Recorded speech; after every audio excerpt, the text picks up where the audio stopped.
Ladies and gentlemen, my name's Paul, and in this Rig Limited video we're going to be discussing the GTX 1080 Ti performance, because a few synthetic benchmarks have leaked, specifically Firestrike and also TimeSpy.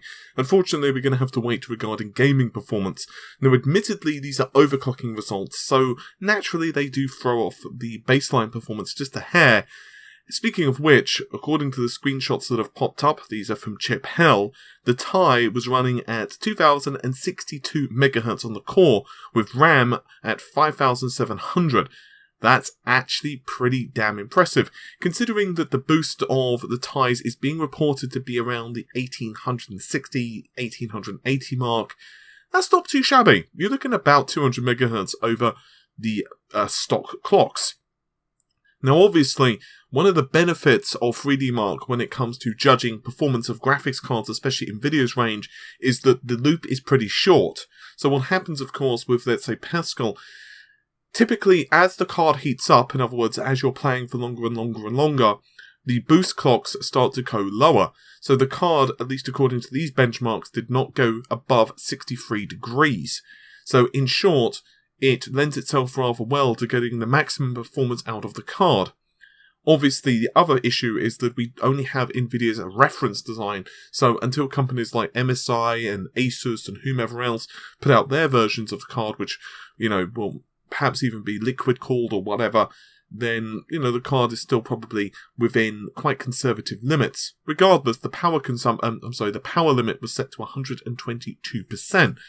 Now, I won't read out all the results, but perhaps the most striking of all is the Firestrike Extreme result, which is 15,093, whereas Ultra was 7,362. Just to put this into any level of context whatsoever, that actually beats out, rather handily might I add, other graphics cards such as the GTX 1080, by around 30%, even when it is overclocked, which is absolutely bonkers. Now, to put this even to more levels of perspective, if you were to, say, take on 3D Mark using the Titan X Pascal, even when it is overclocked, you're only looking at around the 10,000 mark for Pascal, whereas on the other hand, TimeSpy with the Ti overclocked is getting almost 11,000 points, which is absolutely just ludicrous. In fact, given the price disparity between these two cards and the fact that Firestrike Ultra with the Pascal gets about 6,500, 6,700 points, whereas on the other hand, with this particular overclock, you're looking at over 7,300 points. So even if naturally you take about 10% off, that still means that this card performs, as you would expect, every bit as well as the Pascal X. And once again, given the price point, if you have that kind of money to, throw around, you would be absolutely bonkers to go with the Titan X rather than go with, say, SLI GTX 1080 Ti's. As a final note, as we all know concerning Pascal, it features in this particular instance 12 billion transistors, 11 GB GDDR5X memory running at 11 Gbps, 352-bit memory interface with a bandwidth of 484 GB per second with 3,584 CUDA cores. This card is going to be an absolute monster.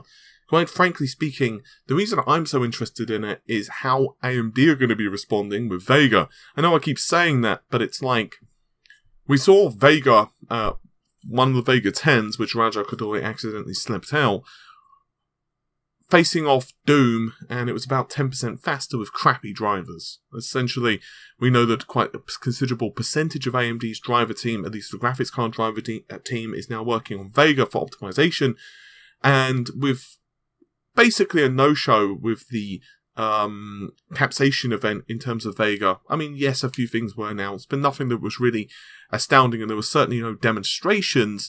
There is just a question, like, what can AMD do to counter Nvidia? Hopefully an awful lot, because quite frankly, the fact that Pascal is kind of an old architecture, and I don't mean that in a bad way, it's, still kicking ass, but it's been out for over a year, and quite frankly, I think we are at the point where we want to see Vega not just be on par with it, but we want to see it be surpassed. So really, Nvidia then are left to either counter with either a Pascal refresh, which were rumoured, perhaps even to shrink down the process to 14nm. That was one rumour that popped up for a while and then just kind of seemed to dissipate. Or perhaps even push the Volta architecture, but it looks like Volta is not going to happen until either late this year or possibly even early next year, depending on Nvidia's roadmap.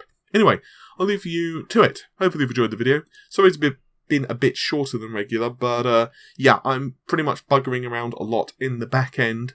Yes, that didn't come out quite how I anticipated, with Ryzen.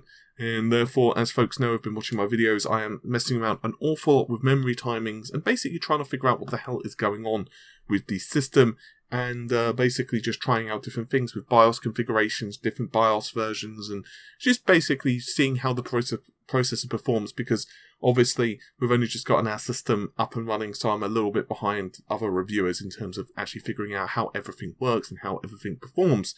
With all of that said, hopefully you've enjoyed the video. I'll see you soon. Take care. Bye for now.